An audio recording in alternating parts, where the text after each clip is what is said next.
अभिवादन स्वीकार करिए। मैं हूं नरेंद्र पांडे। मित्रों, जब चुनाव आता है तो विपरीत विचारधारा वाले दल भी गलबहियां करने लगते हैं। उनका यह आलिंगन दिलों को कितना जोड़ता है, यह भी चुनाव बयार में ही पता चलता है। अब आपको याद ही होगा कि कैसे भाजपा एनडीए ने शिंदे शिवसेना गुट और अजित पवार गुट के साथ दिल लगाया था, लेकिन अब लगता है कि महाराष्ट्र विधानसभा चुनावों से पहले सत्तारूढ़ एनडीए के सहयोगियों के बीच सब कुछ ठीक नहीं चल रहा। विधानसभा चुनावों में अब 2 महीने से भी कम समय बचा है। ऐसे में एनडीए ने मुख्यमंत्री पद के उम्मीदवार के बिना ही चुनाव लड़ने का फैसला ले लिया है। सत्तारूढ़ गठबंधन के सत्ता में वापस आने पर मुख्यमंत्री कौन होगा, इस पर फैसला राज्य के चुनावों के बाद ही लिया जाएगा। इस फैसले को लेकर गठबंधन के भीतर भले ही गहमागहमी हो रही हो, लेकिन एनडीए के सहयोगी दल 288 सदस्यीय विधानसभा चुनाव के लिए सीटों के बंटवारे के फार्मूले को अंतिम रूप नहीं दे पा रहे हैं। एनडीए के साझेदार जहां सीट बंटवारे के फार्मूले को अंतिम रूप देने के लिए संघर्ष कर रहे हैं, वहीं विधानसभा चुनावों के लिए मुख्यमंत्री पद के उम्मीदवार की घोषणा नहीं करने के फैसले ने भी सत्तारूढ़ गठबंधन के भीतर दरार पैदा कर रही है। महाराष्ट्र विधानसभा में भाजपा के अधिकांश सीटों पर चुनाव लड़ने की योजना है। ऐसे में पार्टी के वरिष्ठ नेता चाहते हैं कि चुनाव के बाद केंद्रीय नेतृत्व मुख्यमंत्री पद का दावा करे। उधर हरियाणा में भी चर्चाएं बलवती हो रही है कि क्या हरियाणा में बीजेपी तीसरी दफा कमल खिला पाएगी या कमल अधूरा ही खिलेगा। 2024 चुनाव के आगाज से पहले जिस तरह से सिर फुटबॉल का आगाज हुआ था, उसने भाजपा की चिंता और ज्यादा बढ़ा दी है।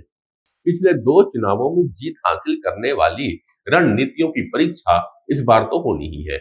इसलिए पार्टी 2 तरफा चुनावी रणनीति अपना रही है। पहला, अपने सामाजिक इंजीनियरिंग रणनीति के माध्यम से अन्य पिछड़ा वर्ग के मतदाताओं तक पहुंचना। दूसरा, उन राज्यों में चुनाव जीतने के लिए प्रधानमंत्री नरेंद्र मोदी के करिश्मे पर ज्यादा निर्भर हो जाना, जहां स्थानीय नेतृत्व अब लोकप्रिय नहीं रहा। हरियाणा में लोगों की मुख्य नाराजगी मोदी से नहीं, बल्कि राज्य नेतृत्व से है।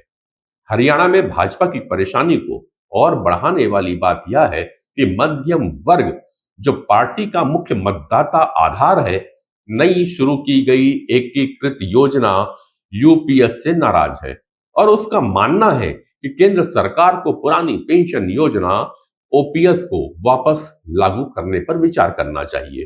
किसानों, पहलवानों और सैनिक बनने की चाहत रखने वालों के विरोध के कारण भारतीय जनता पार्टी की राजनीतिक किस्मत कुछ फीकी पड़ रही है।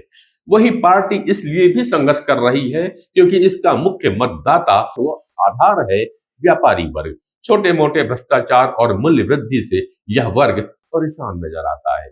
उधर कश्मीर की लोकसभा में विपक्ष के नेता राहुल गांधी और नेशनल कॉन्फ्रेंस के प्रमुख फारूक अब्दुल्ला एक दूसरे के प्रति संयुक्त जनसभा में पूरी तरह से सौहार्दपूर्ण छवि पेश करने की कोशिश की है।